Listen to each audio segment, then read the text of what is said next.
Assalamualaikum warahmatullahi wabarakatuh. Saya Nurdelisha Adriana. Boleh pilih salah satu soalan?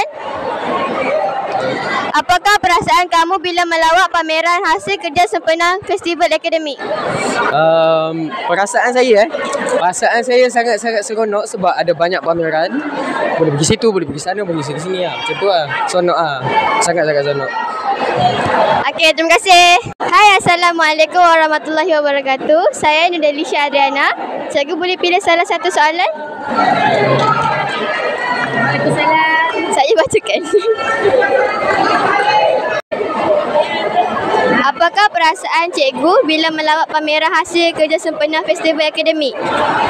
Okey, perasaan cikgu teruja kerana dapat melihat hasil kreativiti pelajar dalam menyampaikan info-info setiap akademik yang ingin dipamerkan kepada pelajar-pelajar lain.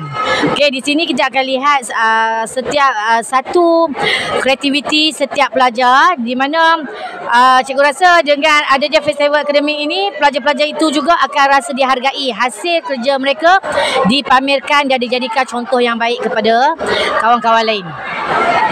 Okey, terima kasih cikgu. Festival Akademik terbaik.